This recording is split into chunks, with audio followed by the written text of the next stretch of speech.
Hello, School Transportation Nation. Tony Corpin here. We're glad you made it to the podcast. It's brought to you by TransFinder, the leader in school bus routing software, and Ride, real innovation delivered with excellence. In just a little bit, we'll be talking with Jason Yan, VP of Sales at Ride Mobility. We'll be talking electric school buses, what's new with them. It's a really interesting conversation. You guys check that out a little bit later. But before we get to that, going to be talking with Ryan about the top headlines. Ryan Gray, always on top of the news, headlines, happenings in the school transportation industry. Ryan, welcome. I know you're battling a little cold today, so glad you could make it. Of course, yeah, right as EXPO East is about to hit, so it's Murphy's Law. But I don't know if it's the spring weather. We've had some rain here, but yeah, it kind of hit me. But yeah, well, still, wouldn't miss a chance to sit down and talk with you and the nation. Yeah, I feel like we need a Purell sponsorship, Ryan, for a little hand sanitizer for you. Maybe some masks, can flashback. I brought my mask today to the office, but yeah, it's harkening back to the days of COVID, it feels like. But we don't want that. Nobody wants a sickness. I know, sick kids in my house too. It happens all the time. The nature of the beast. But yeah, so we've got some interesting headlines coming out, and I love seeing that the NAPT is taking a position on seatbelts. This is new. We haven't seen them do this before. So what's happening, Ryan? What's driving this this engagement? Is it the National School Transportation Congress? Is that what's driving it? Is it some other factors? Maybe the new executive director, Molly McGuire-Hewitt? What are we looking at?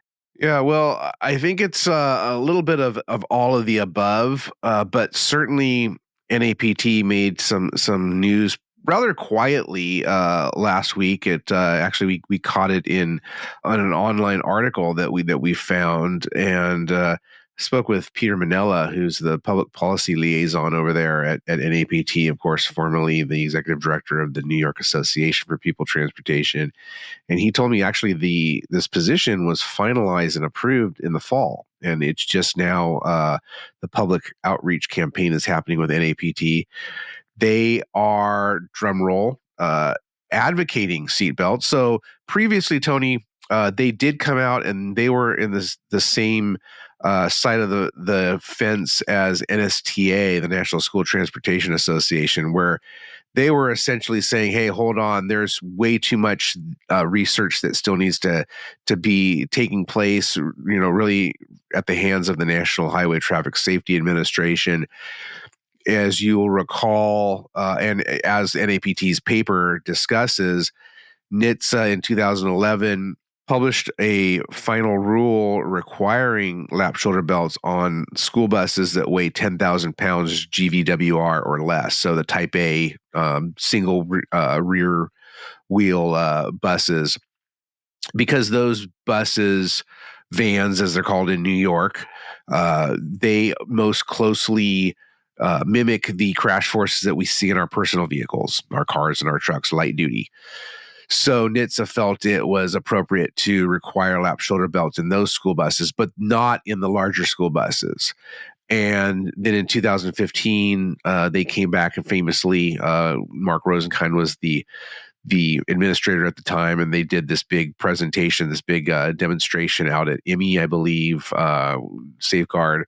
And they said, they recommended that school bus operators install and use lap shoulder belts because they recognize that school buses have the safest record in terms of taking students to and from school, but that the seat belts would increase safety. But they did not make a requirement. And really, they have not since then done any studies. They have still yet to do rollover tests, for example, utilizing school bus seat belts. Now, we've seen them on the private sector. We've had that at ST and Expo East in the past when we were out in Indianapolis.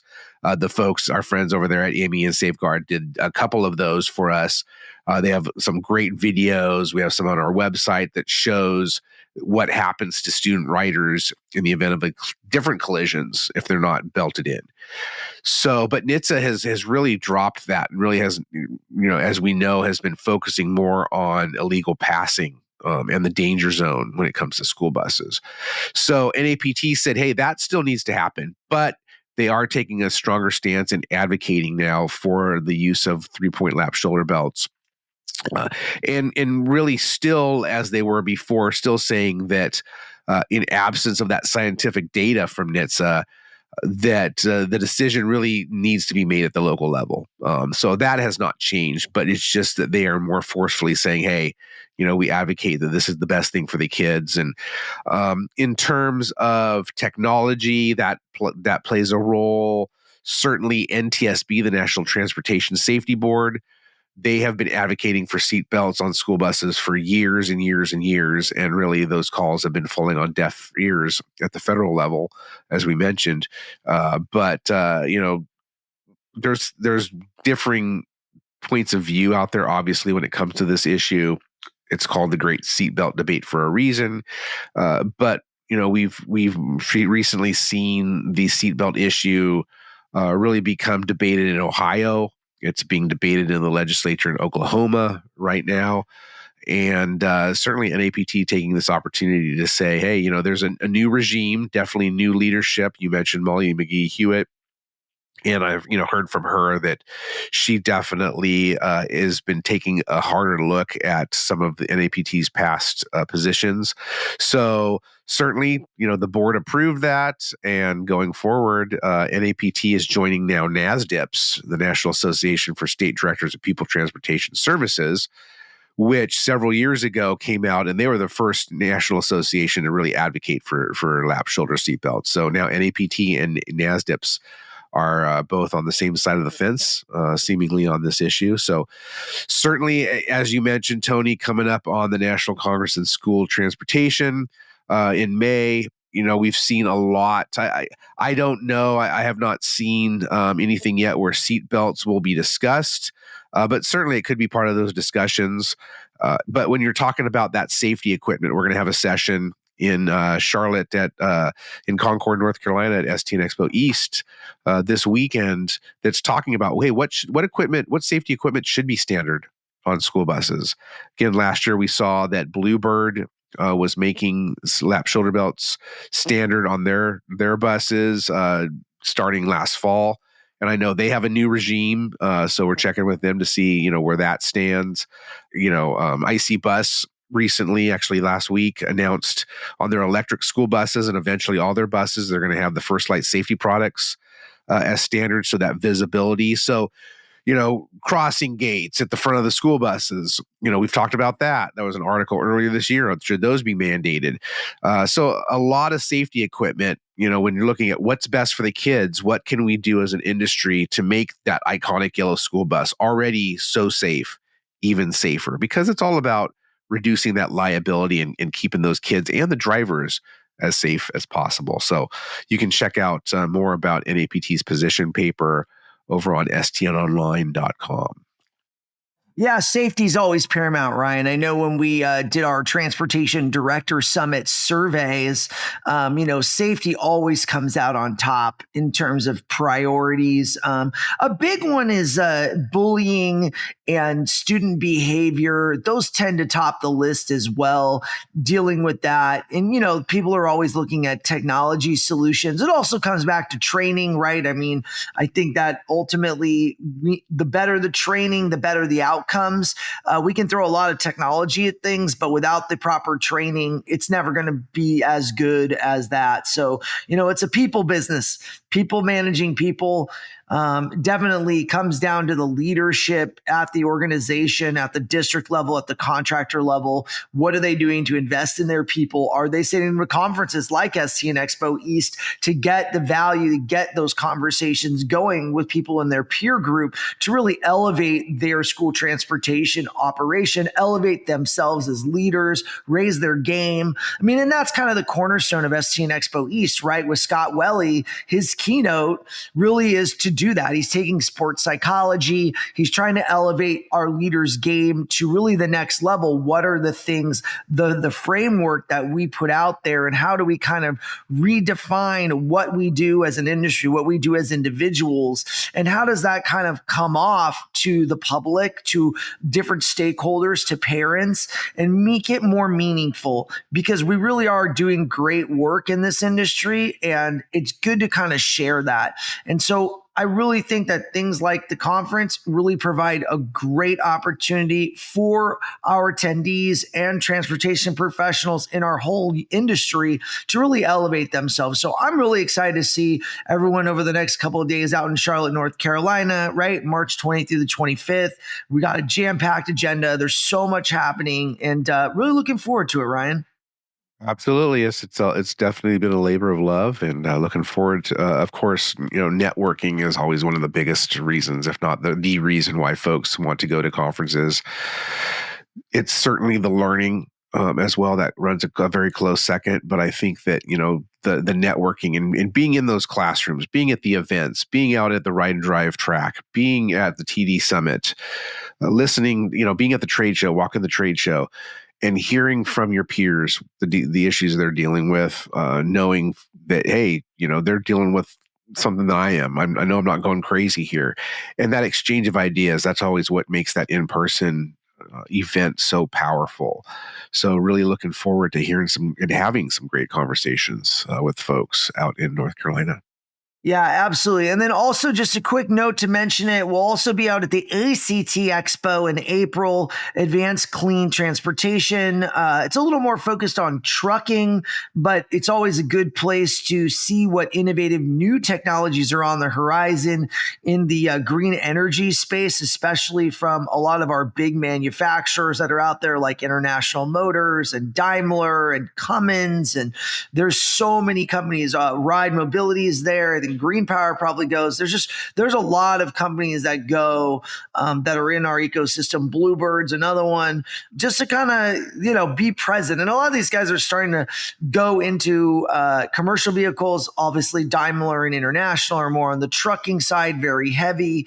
So we'll continue to see technology advance in the marketplace from different OEMs. And I think we're the fringe benefits, Ryan. We've always been that, right? All these big industries, they do all this R&D. School bus gets to take advantage of all that engineering and technology and safety inside their products. Absolutely. And talking about ACT Expo, I saw last week that some more detail on the session school bus sector, rolling out the new generation of school buses. That session is slated for the afternoon of Wednesday, April 30th, out this way in Anaheim, California. And I know that you can get some more information on that conference by visiting our website. We have banners. We're an official media sponsor of the event and have been for several years. So it's always fun to get out there, like you said, Tony, and kick the tires, so to speak, on all the different, not just electric school buses, but propane and whatnot. And there's an article coming up in April talking about going green. And I know there's a lot still unknown right now, and things seem to be changing by the day.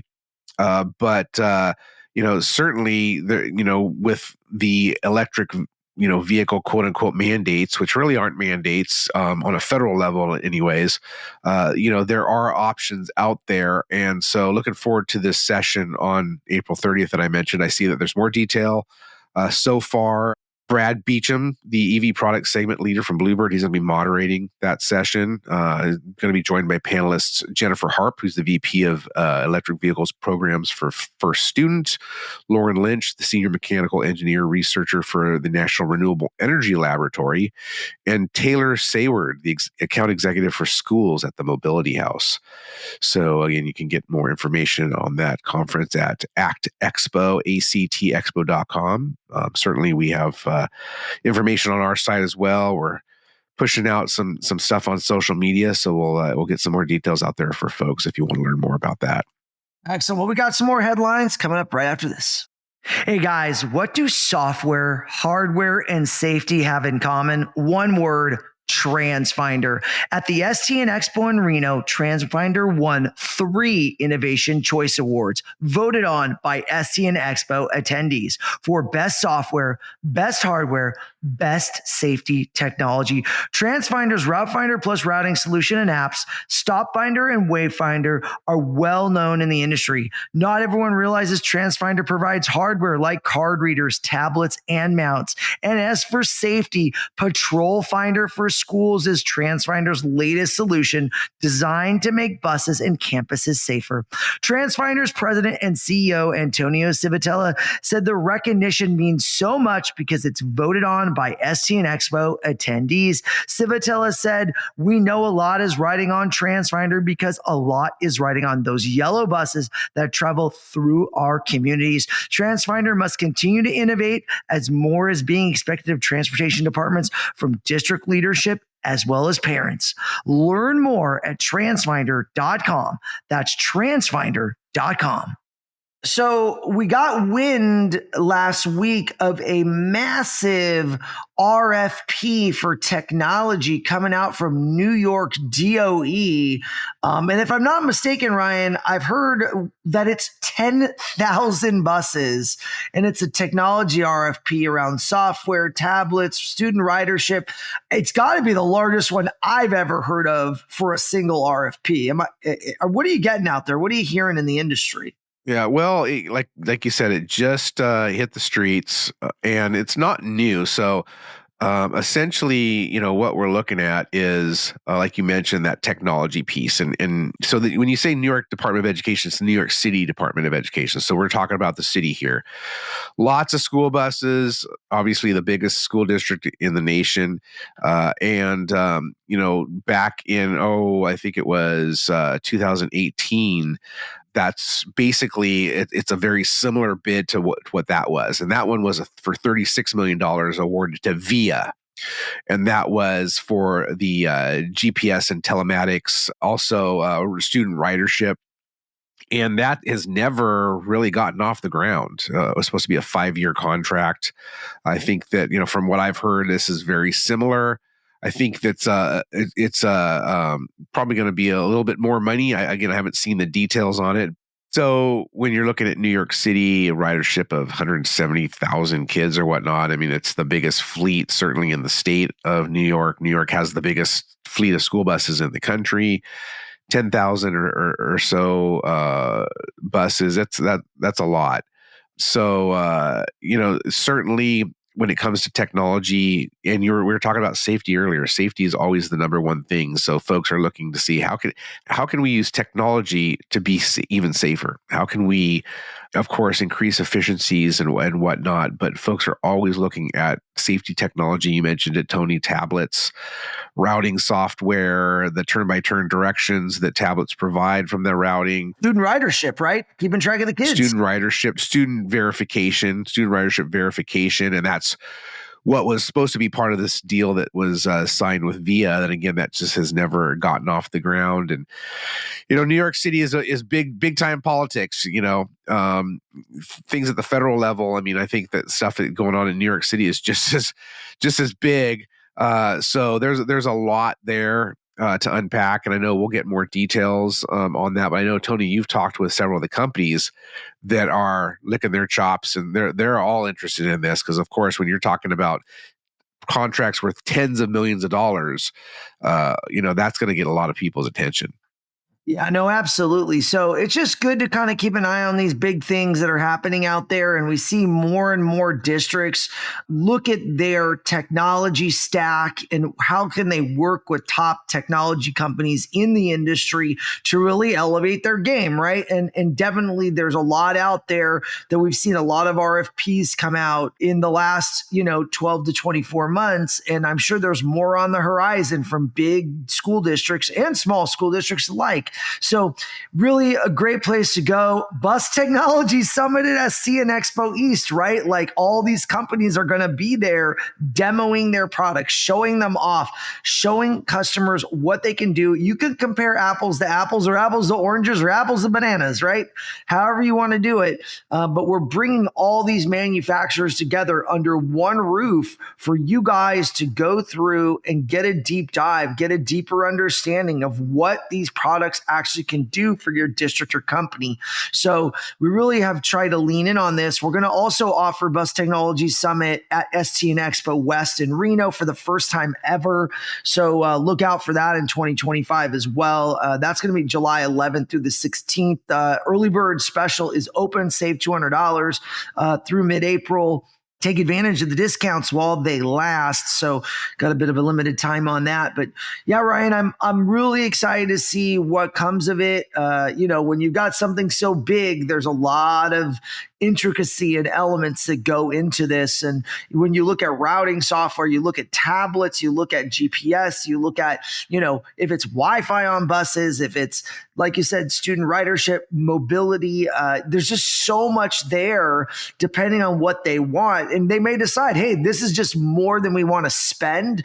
And then they reduce the amount of technology that they want, right? So obviously the VIA program, $36 million and not to go off the ground or on a minimal basis, it's concerning. When you spend that much money, you want to have something to show for it. So I know they worked closely with the New York City Department of Education to try to get that off the ground, according to insiders that we've spoken with, and that it is working, I believe, in Queens to some degree, but that's real limited. So yeah, for one borough for $36 million, that's not a lot. And obviously, speaking of New York City, some of the folks that approved that are now in prison. Something happened with that. But nonetheless, they're trying it again. And you got to think, especially with the New York media, so much was written about that contract back several years ago. They're going to be looking at this with a fine-tooth comb. So I would imagine the New York City DOE is really going to need to have all their ducks in a row on this one and really make sure that this is a success, because they can't have two black eyes right in a row on this. They're just, in today's day and age of transparency and holding people accountable, that just will not fly. So, best of luck to everyone out there, and certainly we'll keep our ear on the ground and hear how that proceeds. And I'm sure we'll be talking to a lot of vendors out there, tons of school bus contractors. I mean, I saw a list the other day, the dozens of school bus contractors that work with the New York City Department of Education. That all impacts them because of all those buses that we're talking about. New York City only operates a fraction of them. So a lot of those, most of them are contractor buses, and working with the contractors, I think that is a big hurdle in and of itself. You have all these different companies, and ensuring, from how I understand it, one of the problems with the VIA app was getting it installed in all the buses, getting it trained, getting the school bus contractors on board. I'm oversimplifying here, but certainly, the bigger the operation, kind of the more money, more problems, right, Tony? The bigger the operation, the more challenges and the more layers that are presented that you have to navigate through. So I think that was one of the big issues with that VIA contract, that certainly the New York City has its work cut out for them, and that they hopefully learned some lessons from last time and can get those addressed this go round. Absolutely. Ryan, other things I saw up on the stnonline.com website was Operation Steer. It looked like some safety training going on with the fire department, kind of some crash situations. Can you expand what was going on there in Texas? Yeah, so this was the second annual Operation Steer. We reported on it last spring. And the idea actually came from our very own TSD conference. So any of you attendees out there, or just readers of the magazine or the website, may recall that several years ago we started hosting evacuation training at TSD. Full day hands-on training. We have the safety devices. The everyone calls them the drag blankets. I know that's not the proper name for it, but we have fire extinguisher training. We smoke a bus. We actually have timed evacuation. We have students, quote unquote, who are dolls that we use for the NHTSA 8-hour training, child safety on school buses. And we have them strapped in, secured, I should say, in wheelchairs and in different car seats or different child safety restraint systems. And the attendees are timed in finding them amid the theater smoke that engulfs the bus, getting them off within 2 minutes or so, a minute and a half, because all the studies have shown that within that time frame, a bus can become fully engulfed. So when you're talking about transporting students with disabilities, certainly time is of the essence. Absolutely. So Diane Wilson, who is the school bus safety training specialist for Region 6 Education Service Center out in Texas, she attended TSD several years ago and attended that class and got the idea, hey, I want to develop something for Texas. She got a state grant through the Texas Department of Transportation. She's, again, like I mentioned, she hosted the first one last year. This year was the second one. So she's really expanded that. I believe 65 school districts in Texas took part in this training. I think over 200 people were out there. It was held out at Hayes Consolidated Independent School District Transportation Training Facility outside of Austin, Texas. Like you mentioned, Tony, they had the fire department there from Travis County. They had other first responders, EMTs. They had the smoking the bus. They had an extrication drill. They had that fire extinguisher training. They had the drag blankets. It really looked like a great time out there. It was held on March 1st. So you can head over and read more about that. And certainly, we'll be getting some more information out here before you know it, Tony, on TSD conference. I know it's like, 8 months away, 7.5 months away or something, but it'll be here before we know it. And evacuation training will be back again. So always looking to evolve that and provide some great hands-on opportunities for our attendees. Excellent. All right, Ryan, we've got a great interview. I'm talking with Jason Yan at Ride Mobility. All right, School Transportation Nation, really excited to welcome to the podcast VP of Sales at Ride, Jason Yan. Jason, welcome, sir. Thank you very much. Thank you for the invitation. Absolutely. So Ride jumped onto the scene as a premier provider of electric school buses. Gosh, it's got to be about 5 years now or so. Definitely, you came in with a lot of authority on the topic, a global leader in commercial vehicle manufacturing, especially in the EV space. Your parent company, BYD Energy, definitely on the battery side of the business. There's a lot there to take in, and want to kind of get into it with you a little bit. You want to talk a little bit about Ride in the school transportation industry. How has your journey been since the beginning to today? It's been very exciting. They've been very exciting and successful so far yet. And so, as you mentioned, Ride, the parent company, BYD, we started with the battery technology as the battery OEM. So all the story starting from the 1995 as the battery manufacturer and designer. In 1998, we moved to the United States, and the headquarters was in Chicago. And from the 2011, we started to manufacture the electric transit buses in California. And about 4 or 5 years ago, we officially get into the school transportation industry and announced the Type A Achiever, Type C Creator, and Type D Dreamer, which is the special need, the conventional, and the transit style school buses for this industry. So far, we have deployed our products and helped the customer to put our yellow bus on the road, and also build a lot of the great partnership with the contractor, school district, and all those vendors, and also using invited by those platform, great platform like STN. So we are promoting our products and build our reputation in this industry. So it's a very exciting story. Now, people might not realize, but you guys are manufacturing in Southern California in Lancaster. I had the privilege to take a factory tour with the NSTA, the National School Transportation Association, last year. You guys had hosted the group to go out to your plant, take a look at the BYD energy plant where you manufacture basically battery technology. I found it absolutely intriguing what you guys were doing, and a state-of-the-art facility. And then you had big plans as well to potentially break ground on a new dedicated manufacturing facility. There's a fair amount of land out there in Lancaster, and you guys had looked at that. So talk a little bit more about Made in America, definitely putting together your equipment out here in SoCal, and give the audience a little flavor for that. Absolutely. So yes, like I mentioned, since the 2011, BYD moved to the Southern California and actually in the Los Angeles County.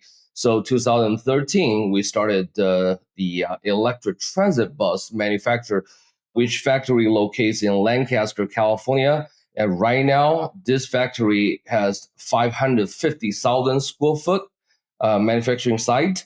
And also, not only that is a large site, but also we are the union workshop. So we could work with the Smart Union 105 to provide the job opportunity to the local community and build those battery electric buses to the industry.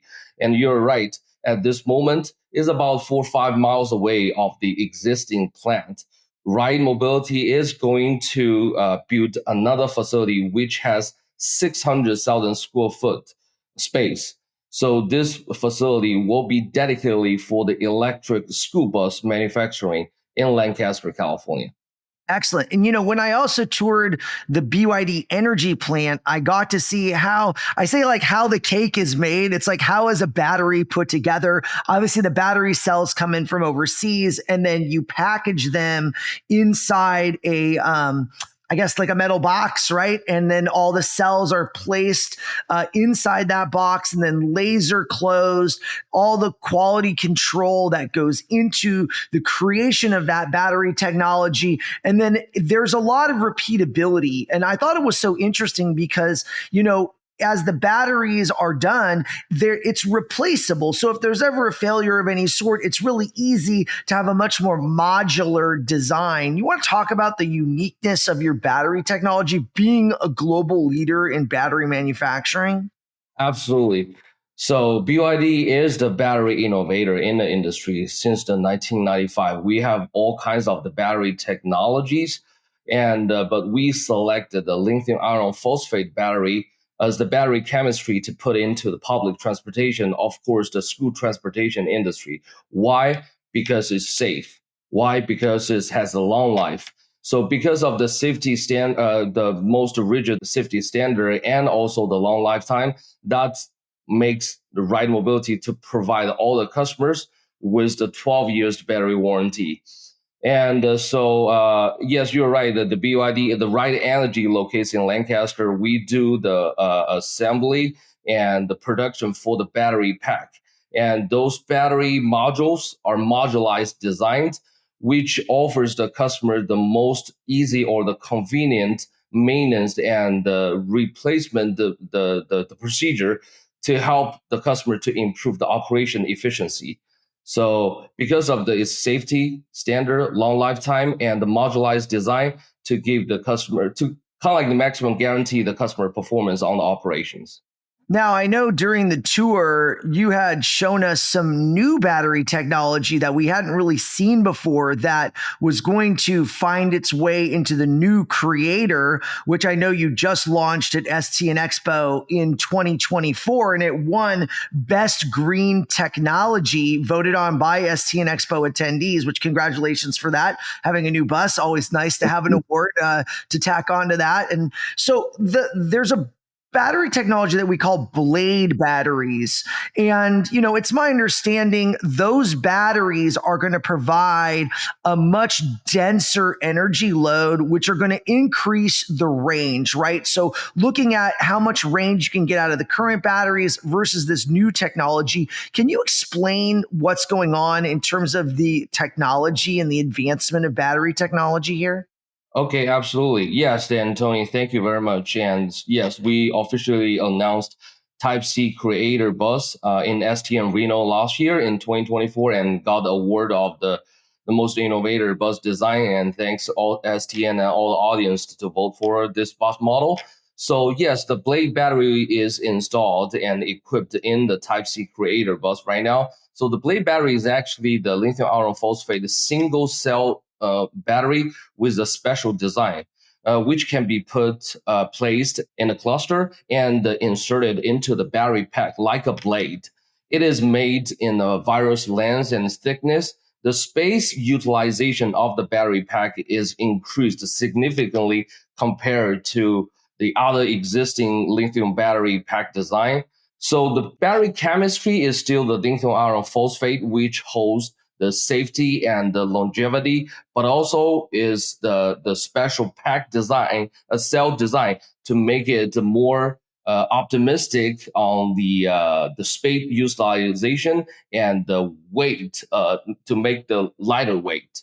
Now, in terms of actual increase in range, obviously it varies based on a lot of factors on the bus, the load, and things like that. But what's your range? What do you think an estimate is of the newer battery technologies? And I assume battery technology is going to continue to innovate at some pace where you're going to continue to get more and more range out of a battery just based on the chemistry design. Right, absolutely. So actually, that is a very good question. So by using the blade battery, we can maximize to install this battery into the bus, to the chassis, and to the available room to the bus. So the range will definitely be increased. For example, like our Type D, the Dreamer, it has the 255 kilowatt hour battery, and for the Type C Creator, by using the blade battery, the battery capacity increased from the 255 all the way to the 282 kilowatt hour at this moment. So of course, we can adding more battery and more battery to extend the range. So currently the Type C Creator, the range estimated range is in between 165 to 175 miles range, which is not the ideal situation, which is not the worst case scenario. It is the very average and conservative number with the student load, with the ECR. But adding more and more battery, that's definitely be the next step for us and to gain more and more mileage for the customers. Now, you touched on the creator, right? So you guys launched it in 2024.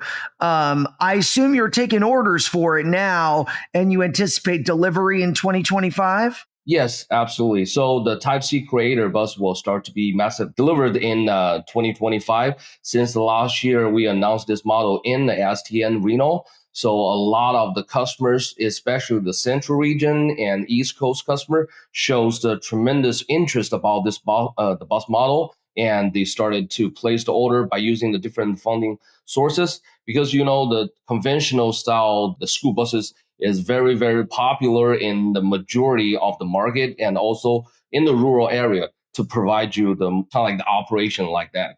So yes, and all the buses will start to be delivered later this year. Excellent. And I know you guys are exhibiting with us at STN Expo East in Charlotte coming up in just a few days away. And we're in for a treat, I hear. You guys will have the creator available there at the show as part of our ride and drive at the Green Bus Summit / Bus Technology Summit. And people are going to be able to experience for themselves what this bus is like. I haven't even driven on it yet. So I am really excited to see what the experience is like. What's in store for the guests that come out and ride the bus? Yeah, so we did the ride and drive with the STN at an STN event for our Type A Achiever, Type D Dreamer. I think both of them were very good stories, and customer loved the riding experience on those buses. No matter is the air conditioner performance and the smooth the drive, the quiet, the operation, the experience. And this year is our great honor to bring the Type C Creator to the STN the East and do the ride and drive event. So. Last year was the stationary. This year, the customer really can enjoy how the bus gonna look like. So Yeah, you will have definitely the total brand new the experience on this bus, and we look forward to seeing you over there. Wonderful. And I think, are you going to have the Achiever in the booth at the trade show? Yes, yes. And Type A, the Achiever, like I mentioned before, is the dedicatedly designed for the special need. And the bus will be in the STN East as well. And Type C, both Type A and Type C. But don't forget, we also have a transit style. The Type D is available. So for all the customer, no matter you're in the East Coast or the West Coast or the Central region, anytime you want to see the bus, please stop by our booth at STN, and we love to see you and to do more explanation on the bus models. Yeah, I know. I saw the Achiever grace the cover of STN last year, our STN Innovator of the Year at Zoom. Pallav Prakash, he had been standing there and there was a whole row of Achievers right behind him. And really great to have customers highlighted on the cover that there is your bus and a big fleet of them to boot. And, clearly there's some adoption of that Achiever, and it's a fan favorite from what I hear out there in the school transportation industry. Want to talk about customers' experience with the vehicle? What does it really mean for someone who wants to maybe try a ride bus? They maybe were a little apprehensive and they're like, hey, I'm starting to see more of these out there. Like, what's that look like for somebody, a new customer experience? Thank you for bringing that up. Yes, the congratulations to Zoom last year. And it was a very, very successful and exciting project to partner with Zoom and also the Oakland Unified School District. Last year, we delivered the 74 units of the Type A Achiever bus to the Zoom and Oakland Unified School District to help them to electrify the student transportation. And not only that, this project also deployed the V2G. The 74 buses all comes with the V2G function, and they are daily using the V2G through those 74 buses in the Oakland yard. So it has been a very, very successful story since the August last year. The first day they deployed this fleet and provide operation to the students and do the V2G. For all the new customers, what we are looking for is not a buyer. We're looking for is the partner, because the electric school bus is a new product, is a new technology, is not only just a moving equipment or just a tool. It includes in the charging infrastructure, it including the charging management system, it including the vehicle operation. So on behalf of the Ride Mobility, we would love to build a partnership with the customers and to work together on the funding, to work together to provide the right experience to the students and the teachers, and also deploy this zero emission and the green technology to your local communities. Yeah, it's really exciting stuff. We can't wait to see what you have in store for us next. We're really excited to see you and your team out in Charlotte real soon at STN EXPO East. We got a jam-packed audience, lots happening at the show. So really looking forward to it. Thank you for joining me today, Jason. Really appreciate you coming on and sharing a little bit what's going on with Ride lately. Thank you, Tony, and kudos to all the STN team members. Thank you. A special thanks to Jason for coming on with us. Ryan Gray, appreciate you battling through that cold, buddy, and being here with us for a great conversation about some top headlines affecting the school transportation industry. Special thanks to our sponsors, TransFinder and Ride Mobility. Appreciate you guys for being on with us. Always want to support our sponsors and show them love. Guys, make sure you go tell them you heard about them on the STN podcast, that you heard their interviews, you heard the ads, you love them so much. We always appreciate that recognition. It helps them keep coming back for more every week, nation. We got top headlines, news, updates, training information, everything you need to know to keep your school transportation operations safe and efficient and technologically sound. We can't wait to see you next week, hopefully at STN EXPO East in Charlotte, or maybe STN EXPO West in Reno. Can't wait to see you guys. We love you, nation. We'll see you next week.